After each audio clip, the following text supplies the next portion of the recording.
Hi everyone, and welcome to today's lesson. I'm Deborah Fraley, and we are on A Course in Miracles lesson 133. Lesson 133, I will not value what is valueless. Number 1, sometimes in teaching there is benefit, particularly after you have gone through what seems theoretical and far from what the student has already learned, to bring him back to practical concerns. This we will do today. We will not speak of lofty world-encompassing ideas, but dwell instead on benefits to you. Number 2, you do not ask too much of life, but far too little. When you let your mind be drawn to bodily concerns, to things you buy, to eminence as valued by the world, you ask for sorrow, not for happiness.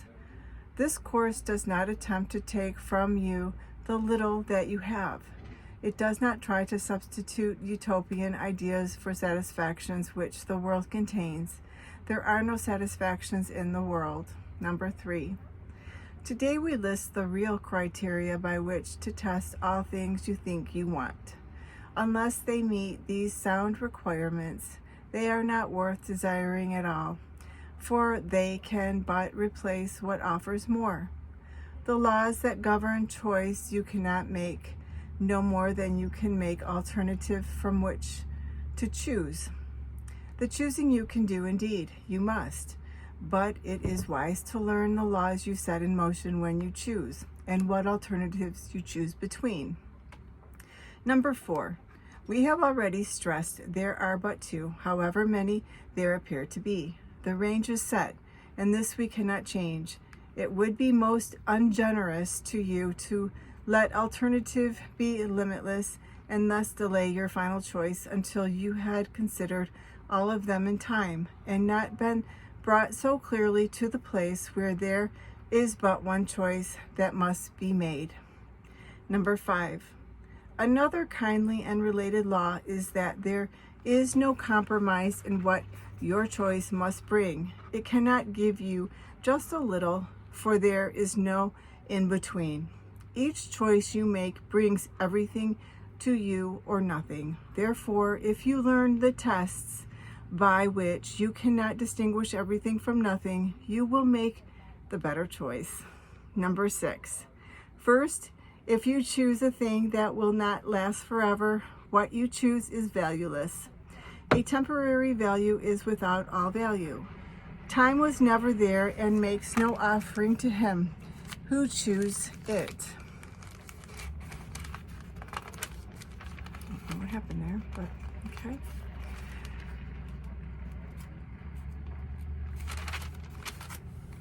He is deceived by nothing in a form he thinks he likes. Number 7, next, if you choose to take a thing away from someone else, you will have nothing left. This is because when you deny his right to everything, you have denied your own. You therefore will not recognize the things you really have, denying they are there. Who seeks to take away has been deceived by the illusion loss can offer gain. Yet loss must offer loss and nothing more. Number 8, your next consideration is the one on which the others rest. Why is the choice you make of value to you? What attracts your mind to it?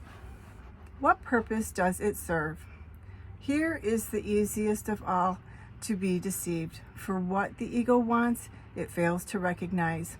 It does not even tell the truth as it perceives it, for it needs to keep the halo, which it uses to protect its goals, from tarnish and from rust, that you may see how innocent it is. Number 9, yet it is camouflage, a thin veneer, which could deceive but those who are content to be deceived. Its goals are obvious to anyone who cares to look for them. Here is deception doubled, for the one who is deceived will not perceive that he has merely failed to gain. He will believe that he has served the ego's hidden goals. Number 10, yet though he tries to keep its halo clear within his vision, still must he perceive its tarnished edges and its rusted core. His ineffectual mistakes appear as sins to him because he looks upon the tarnish as his own, the rust a sign of deep unworthiness within himself. He who would still preserve the eagle's goals and serve them as his own makes no mistakes, according to the dictates of his guides. The guidance teaches it's error to believe that sins are but mistakes, for who would suffer for his sins if this were so? Number 11. And so we come to the criterion for choice, that is the hardest to believe, because its obviousness is overlaid with many levels of obscurity. If you feel any guilt about your choice, you have allowed the ego's goals to come between the real alternatives, and thus you do not realize there are but two, and the alternative you think you choose seems fearful and too dangerous to be the nothingness it actually is. Number 12. All things are valuable or valueless, worthy or not of being sought at all, entirely desirable or not worth the slightest effort to obtain. Choosing is easy just because of this. Complexity is nothing but a screen of smoke, which hides the very simple fact that no decision can be difficult. What is the gain to you in learning this? It is far more merely letting you make choices easily and without pain. Number 13.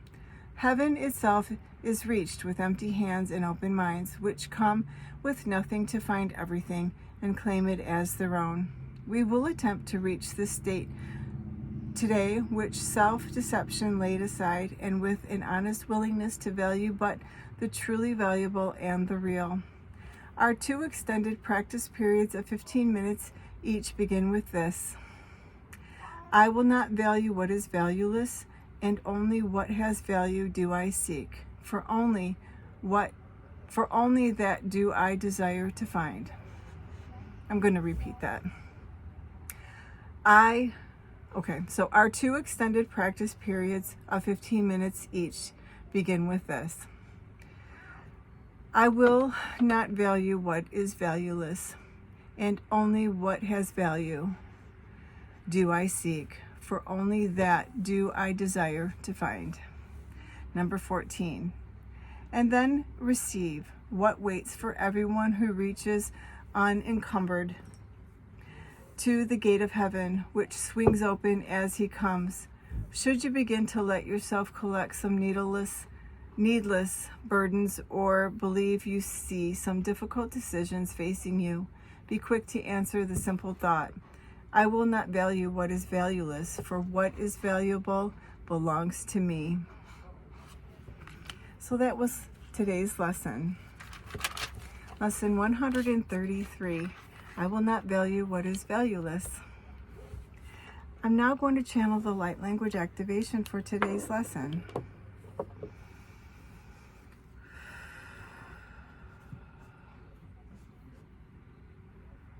Ite okwatiti ite okwatiti ite kotatotokiti ite tatakati ite okwatiti ite okwatiti okwatiti ite okwatiti ite tatakati ite tatakati ite okwatiti ite Wade the good to hodo orogoriti okoratati itukodito kodo do okwahiti the godito okwati the akada aqua dita tokoda ito okwatiti. Thank you for joining us. Please like, share, and subscribe to allow others to benefit in the teachings. Namaste.